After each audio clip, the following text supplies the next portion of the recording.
What's up, pilots? It's your boy TCG back at it again with another Gundam TCG video. Today we're going to be covering the last deck in our starter deck $24 budget series.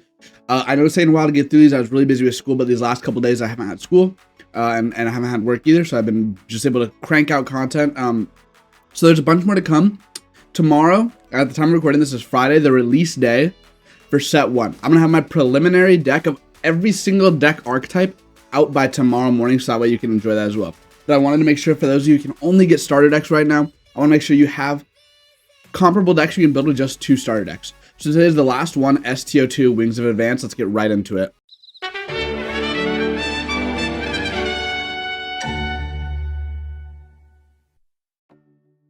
Alright, so we're going to start off with our level 2 cost.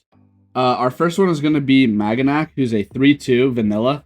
This is our only EX base breaker for early game. It's probably one of the best cards you want to see early because of that reason. You'll notice with green, it tends to be odd because a lot of the cards are high level, high cost that have extremely strong payoffs, but you have to get to that stage in the game, and that's why I think if you're playing in just a starter deck format, it's probably the worst one. However, in constructed, I do think this deck is going to be one of the best ones to upgrade. I think a card like Wing Gundam just competes really well with a card like Ailstrike Gundam for being a starter deck card that scales really well into the main set. Next 2 cost level 2 is going to be Leo, who's just a 2-2 vanilla. We played 2 of this just because it's less value, but it is still a low to the ground shield hitter, so you can still just hit shields with this. And that's why we play it. It's just a vanilla. We have 4 copies of the level 2 cost Ares, who is a 2-1 blocker.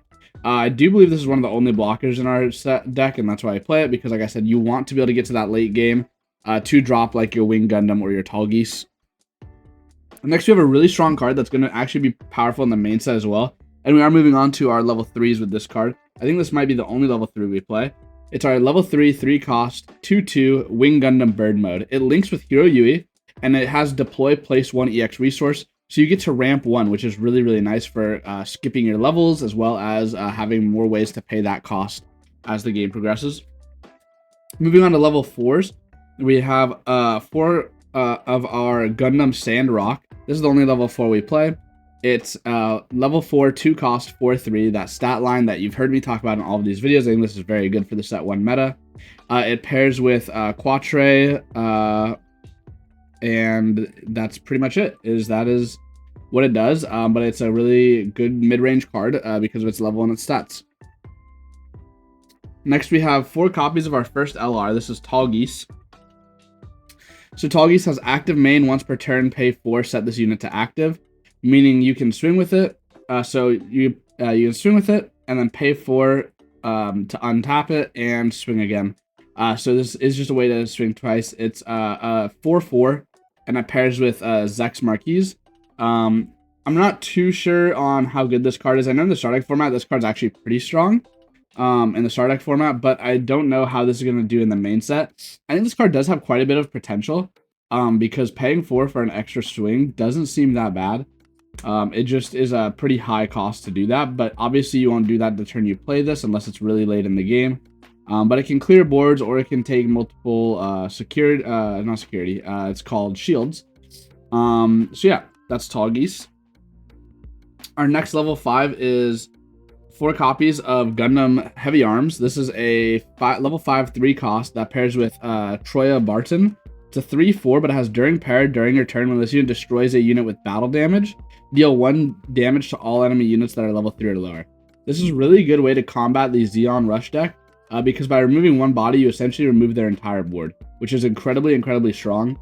And this just really helps with those aggro decks, and this is going to help you get to that late game by constantly applying board pressure.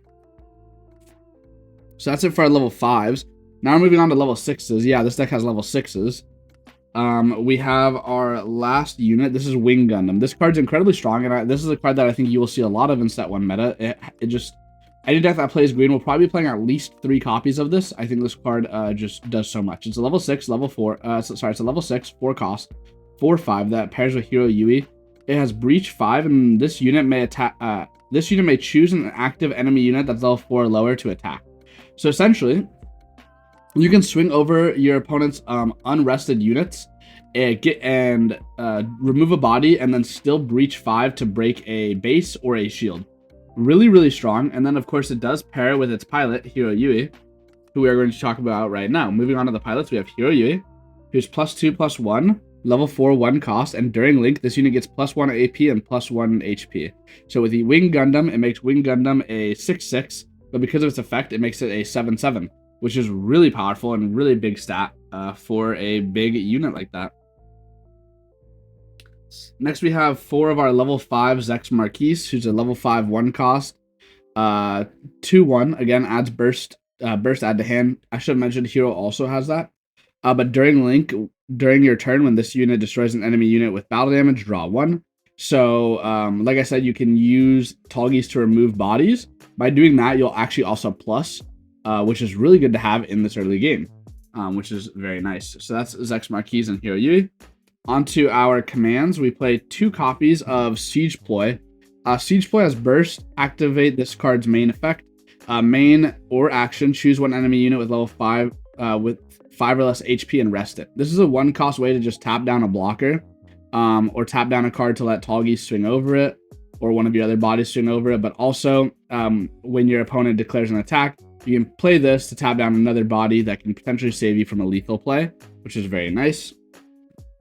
We play 4 copies of Quatre, who's also a command, Peaceful Timbre. So as Quatre, the pilot, it's a 1/1. As the command, Peaceful Timbre, it's very strong. It has action. During this battle, your shield area cannot receive battle damage from units that are level 4 or lower. This is very good at stopping that rush and helping you get to that late game. One of the best cards in the star deck, in my opinion.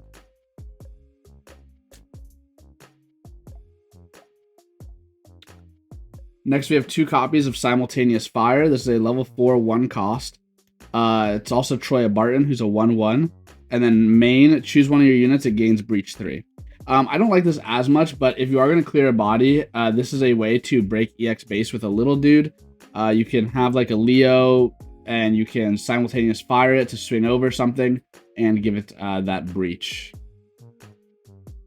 This is also, like I said, this is good with heavy arms, because heavy arms is going to swing over something and ping the board. So this will give that breach, but it is a main effect and not the effect of Troya Barton, which does suck because it wants to pair with heavy arms. And lastly, we play 4 copies of our base. This is St. Gabriel Institute. I don't really love either of the bases that come in the star deck. I think this one is the best one. And then I think there's a vanilla base that's 0/6 in the booster set. For green, that is a lot better than this one, just because it's a 0/6. But this is burst to play this card. Deploy, add 1 shield to your hand. Then look at the top 2 cards of your deck. Return 1 to the top and 1 to the bottom. So it lets you filter your draws and choose what you're going to draw, which is like okay. I think that's like okay generically. But I did want to play a base just to, again, help us get to that end game and stop a little bit of aggro. And yeah, that is going to be the deck. Like I said, this was the hardest one to build with just the starter decks. But I do think it's definitely a deck to pick up if you plan on upgrading with the booster set that comes out, new type Rising. Thank you so much for watching. If you enjoyed this video, please leave a like, comment, subscribe. Comment down below which deck you're most excited to build using these star decks, and also comment down below which deck you're most excited to build from set 1 new type Rising that comes out tomorrow. And that being said, I'll see y'all next time. Bye.